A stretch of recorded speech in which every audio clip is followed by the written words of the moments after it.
talk about some of the stocks which are reacting to news flow. Crompton Consumer definitely deserves mention, a cut of 12% there. Remember, Pramit Ghosh has been appointed as the MD and CEO now. The current MD, which is Mr. Khosla, has been elevated to the level of Vice Chairman. JP Morgan believes that lack of operational experience may be a bit of a concern, and Goldman Sachs too believe that market will look for strategy changes as well. So that's the reason the uncertainty is not being liked by the market at this point of time. 12% cuts, and the stock has failed to recover even from the bottom of the trading session.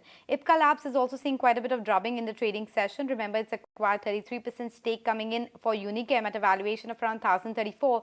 It's coming in at a valuation of 440 per share versus the 386 that Unichem was trading yesterday, and that's why the analysts believe that the valuation is a bit on the higher side. Export exposure of Unichem might be a bit of problem to integrate, and margins for Ipca Labs have been under pressure, so need to watch out for that. Zomato, however, is flying away in the trading session. Citi has maintained a buy stance, target 76. They say that monetization of the dining out may be a positive in the near term. And Morgan Stanley also talked about the Q4 expectations, even though the date of the board meet is not out yet, but they are expecting that the food business or the core food business will be close to the break-even level. Nooresh, your take, Crompton Consumer, Ipca Labs, Zomato, would you be a buyer in any of these names? So I'll stick to Zomato. That is the one which is most interesting. Crompton Consumer went through the cycle post the PE takeover, etc. The stock has collapsed almost 50% or higher from the top. So not really interested in. Zomato is interesting because what we are seeing in Zomato is a classical basing out formation. Over the last 1 year, we've made multiple bottoms around that 45-50 mark. In the last 3 months, we made 3 bottoms around 50-52 levels. And if we look at today's price action, it's a 3-month high or at least a 2.5-month high. 56.75, 57 was the high for the last 2-3 months. Today we've crossed above that. Volumes have been very interesting. Day before it saw a large volume jump up. Today also is one of the higher volume days. So an indication that the base formation is strong. The momentum is starting up. An initial target price I would have for Zomato would be around 65 to 70 levels. 70 is the high of the last 1 year, and beyond that we get into much bigger momentum. But for now, at 55, 57, it's a good entry point for a target price of 70. I would keep a stop loss below 53 for this one. All right, let's connect with Dilip Bhat as well, who joins in on the show. And Dilip, there's no dearth of news flow today. Big numbers coming in, lots of newsmakers as well. What would you like to start off with? Well, I think the market itself, I would like to say that the market is finally finding some kind of stability and consolidating and trying to move up. I think the bigger question still is whether we will get the tailwind of the FII, because without that, obviously, we all know that markets will continue to be difficult. At the same time, I think the way the bank results have come out, particularly ICICI, it's very clear that banking is going to take the leadership,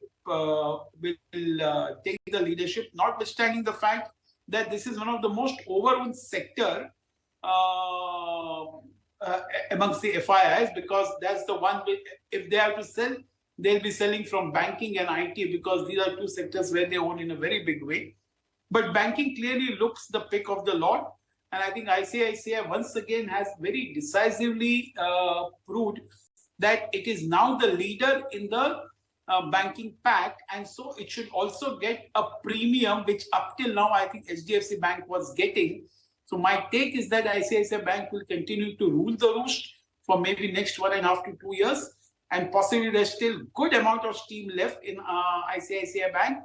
Not to say that HDFC Bank is not good. I think even that holds a good promise, particularly in the private sector. And of course, in the PSU sector, SBI looks pretty interesting.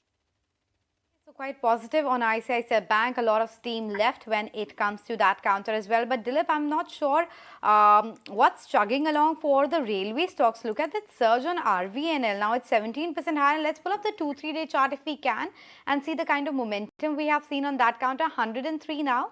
Let's look at the 5-day or 7-day chart. A gain of 40% over the last 7 days itself. It was around that 70 rupee mark, now all the way to 100. And Rights too is having a great day. Would you be a buyer in the railway companies, Dilip, the PSUs, etc.? So I think a momentum play is still very much on course as far as these companies in the PSU sector are concerned, and more so with the railways. Considering the fact that the overall what they're talking about is very ambitious. So I think my only worry as far as this PSU sectors are concerned, more so say uh, in the rail segment or even some of the other PSU, the moment they start doing well, the government which is strapped of cash will definitely go for an IPO and there will be an OFS. So I think that overhang will always remain as a potential threat in an otherwise PSU which possibly are doing well on the expectations of good order book and maybe the performance that may come in the near future. Okay, what about your outlook then on Nestle and the kind of earnings that the company has delivered, Dilip? It has been pretty strong. The volume growth has been encouraging. We've seen the rural growth as well that has been fairly promising. Do you believe that the prospects are looking fairly robust now for Nestle going down the line? So yes, Nestle has, I think, beaten the expectations hands down, whether it is QOQ numbers or YOY numbers. I think they've all been pretty confidence inspiring. So I think my take on more so on the FMCG is that the rural part is something which they were facing as a problem in the past 1.5 years in terms of the demand. So I think if that returns back, which is what looks like very much possible over next 3 to 4 quarters, plus the fact that the inflation, as and when that softens, particularly for some of these companies, I think there will be two very strong tailwind, the inflation softening and the revival in the rural demand. So there can be a good momentum play in FMCG across, whether it's Levers, whether it's Britannia, whether it's Nestle. I think some of these companies possibly will do pretty well over next 3 to 4 quarters, but more as a tactical momentum play, because otherwise the valuations continue to be prohibitively expensive. Valuations continue to be expensive. In fact, on that note, we'll slip into a short break. But as we do that, let's quickly look at some of the stocks which are seeing results reactions. We're talking about Mahindra Holidays. That's seen a solid surge. HDFC AMC is also stabilizing a tad bit. While the revenue is a bit lower than what Street expected, at least they've managed to meet expectations on the bottom line. And then there's a sweetener of 48 rupees coming in as dividend. And Nestle, the results were very strong. A big beat coming in, but just the stock had already run up ahead of numbers, so pretty much around the flat line. Slipping into that very short break and being right back. Thanks for staying on with us. Still tuned into closing trades. We're in conversation with Dilip Bhat as well as our technical guests Nooresh Merani and Kunal Bothra. Nooresh, let's get in your take then on some of the movers on the flip side then. CG Consumer, as we flagged off, a very weak link in today's trade. And what's the outlook on Schneider Electric as well? So Crompton Consumer is a stock which has been in the downtrend for quite some time now. It peaked out around 500 odd levels back in 2021. Since then, it has been a lower top, lower bottom formation. Tried to make a recovery in July to September, October of 2022 to 420. And since then, again, it has been in the lower top, lower bottom formation. Even in the last 2 weeks, it could not make any sort of a comeback with the bounce back in the markets. And now it's broken down. Now, the price point to watch out for is the 230 level where it was a base for the stock for the last, say, between 2018 to 2020. So not really interested in the stock out here, would wait for some more time, let it bottom out. But as of now, the trend remains weak. Schneider Electrical is a stock which saw a spike yesterday and has not seen a follow-up move today. But overall, relatively a much stronger chart out here. So at current levels, it would still be interesting at 165 to 170 to actually look for a buy. Do you track Crompton Consumer or Ipca Labs closely? Would you say the reaction today on both of them is a bit overdone?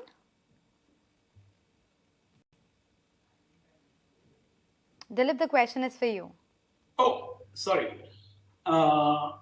You're asking regarding Crompton Consumer, the leadership change that has happened there, and Ipca Labs, which is acquired Unichem as well. So as far as Crompton is concerned, I think on a longer term basis, it certainly deserves a look. But certainly, I'm not in a hurry to buy this particular stock. I think the fundamentals have yet to play out in a very significant way. Maybe this leadership change is something which possibly is going to make some impact. I'm not too sure on that. But I would not be in a hurry to buy even otherwise Crompton CG Consumer. Now, as far as IPCA is concerned, very frankly, I haven't gone through the details. The way they have taken over Unichem, what is going to be the impact of that? So really, I'm afraid I'm not in a position to comment on that on IPCA Laboratories. What is going to be the impact for them? In what way it has become so negative that markets are not reacting positively? I'm not in a position to comment. Fair enough, taking that point, Dilip, but we're expecting numbers from Bajaj Auto shortly. So let's go across to my colleague Shrishti and try and understand what the expectations are, because as far as volume is concerned, we are expecting a decline, especially on the export front. But what should we expect from the margins and profitability? Shrishti? Okay, Shrishti will be joining us very shortly. But in the meantime, Kunal, your take, Bajaj Auto was one stock you have been quite positive on. Continue to maintain the stance? Absolutely, Anisha, and I would continue to maintain a very strong bullish stance. Hopefully, the results, they can just add to be more of a catalyst rather than more of a impediment to the stock price trend. We've seen a phenomenal recovery for Bajaj Auto in the last 1 month from 3,500, 550 mark. The stock has scaled up almost 1,000 points in that kind of a time frame. So the chart patterns have looked very attractive. What started off to being more of a short-term daily chart breakout and is now engulfed into more of a weekly as well as a monthly chart breakout for Bajaj Auto. So this is generally a sign of a longer-term trend change which has happened for the stock price. So my sense is that the chart patterns are extremely bullish, and traders who've been holding on to the long positions, say from a couple of weeks back, they should continue to hold on. All right, let's take it across then to Shrishti. She joins in with what the ET Now poll is expecting. Shrishti?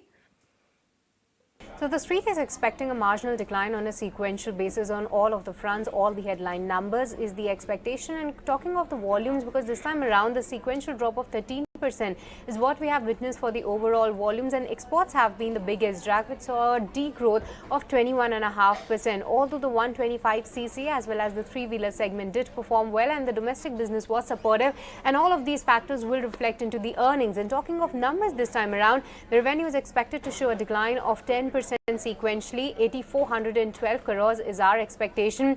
EBITDA is expected at 1,571 crores, while EBITDA margin, this will be a key to watch, because in last quarter the company posted its highest ever EBITDA margin of 19.1%. A little bit of moderation is what we are expecting from those numbers. 18.7 is our expectation on that front, so we will be keenly watching out for this number. Any outperformance on this front will be a thumbs up. And lastly, onto the profit figure, a decline of 5.5% is what we are expecting. At 1,412 crores is the expectation. But talking of apart from the numbers, the margin contraction on a quarter-on-quarter basis, the factors affecting is definitely the operating deleverage despite the price hikes and a favorable foreign exchange as well. But going ahead, we will be watching out for the management commentary, especially on the export fronts, because from Q1 FY24 onwards, they were expecting some bit of a pickup, starting from Latin America, continuing with the African markets as well. So any commentary on that front will be a key thing to watch. And other than that, the margin outlook and some of the new launches that the company has planned, we will be watching out for that as well. Nevertheless, the stock is trading at its 52-week high levels. Back to you. All right, thanks very much for giving us that heads up. Anything you'd like to share with us, Dilip, with respect to Bajaj Auto, as to how you're looking at the volume growth and what could potentially be the next catalyst for the stock when it comes to earnings? Sure. I think in this segment, both Bajaj Auto and TVS possibly looks pretty good. Bajaj is almost at I think, all-time high. But we all know that Bajaj Auto, basically, I think there are two factors. One is the increase in the percentage of three-wheelers as an overall contribution to the sales. That is something which is really going to change the profit profile, as well as the exports to some of these countries. I think both the factors have been the laggards for them in the past almost a year. Especially the two-wheelers, of course, is there. but that wouldn't really move the needle. These two factors, three-wheelers as well as the exports, both will help significantly. And I think the prospects on both the front looks pretty good. So I think while Bajaj Auto has already gone up quite a bit, I would still hold on to it from the current levels. But I would look to buy TVS Motors from the current levels. So that's the take coming in as far as Bajaj Auto is concerned and how the expectations are stacking up. But we also have Tata Consumers that will be reporting numbers shortly. We already got numbers from Nestle and there was not much to complain there. Yes, the operating performance could have been better, but nonetheless, a decent performance coming in from Nestle. But Winnie, what to expect now from Tata Consumers? So in terms of Tata Consumers numbers, now we're expecting a revenue growth of around 10 to 11% coming in from the company, while profits are expected to see a better growth of around 18%. Margins, slight bit of a contraction there. 13.6% is what we are expecting the EBITDA margins as versus 13.9%. So slight bit pressure still of that inflationary trends is continuing on the margins. 30 basis point contraction for the EBITDA margins of the company. Let's just get a breakdown of the numbers. Now double-digit revenue growth mainly will be aided by the India food business, which is expected to see a more than 20% growth is what we are understanding, while India food business will be mainly a pricing-led growth. So obviously because prices in salt had seen an increase, so that double-digit growth will be mainly a pricing-led growth in the India food business, which is overall leading the growth for Tata Consumers' total revenue growth. Now we are expecting Nourishco also to continue to see a strong growth coming in. Gradual recovery is what we are expecting in the India tea business as well. Growth is expected at around 1 to 2%. That was a bit under pressure in the last couple of quarters. So yes, an improvement in the tea business for the company. And international business, we are expecting a bit of a muted growth there because of the inflationary environment. Factors to watch out for: what is the top line growth in the India food business, overall business in terms of margins, market share trends in tea, as well as any commentary coming in on raw material prices is what we're watching out for. All right, Vinny, thanks very much for giving us a heads up as to what to expect from Tata Consumer. Meantime, Dilip, before we let you go, let's get in a sense as to what your top recommendations are, some mid-cap ideas. Well, I think the pharma pack looks pretty interesting from the current levels. I think they have really performed quite badly in the last 1 year. So I think some of the companies from the pharma pack is something which we will be looking forward for. And I think in the white goods segment also possibly led by Voltas and Blue Star, I think they should do well. Even Whirlpool looks pretty interesting from the current levels. So I think these are just some of the things that we like at the moment. And we'd like to focus on some of these stocks. Thanks very much, Dilip, for joining in and sharing with us your outlook on the markets. Nooresh, what about you? Some closing trade strategies? So continuing to the idea of Bharti Airtel, which is looking interesting, the stock is setting up for a breakout above the 775 mark. So this could be a stock which could see some bit of a move towards 800 odd levels in the short term. Bharti Airtel, an interesting one there. But Kunal, what are you betting on? Titan is something which I believe is also heading towards a breakout about 2630 mark. So the stock has been just trading close to that level. Looks extremely attractive with momentum at play. That's a stock which I would recommend to buy as well. And would look to go for this closing trade. Okay, so that's the closing trades for you. On that note, we let Dilip go. Thank you so much for joining us. But as we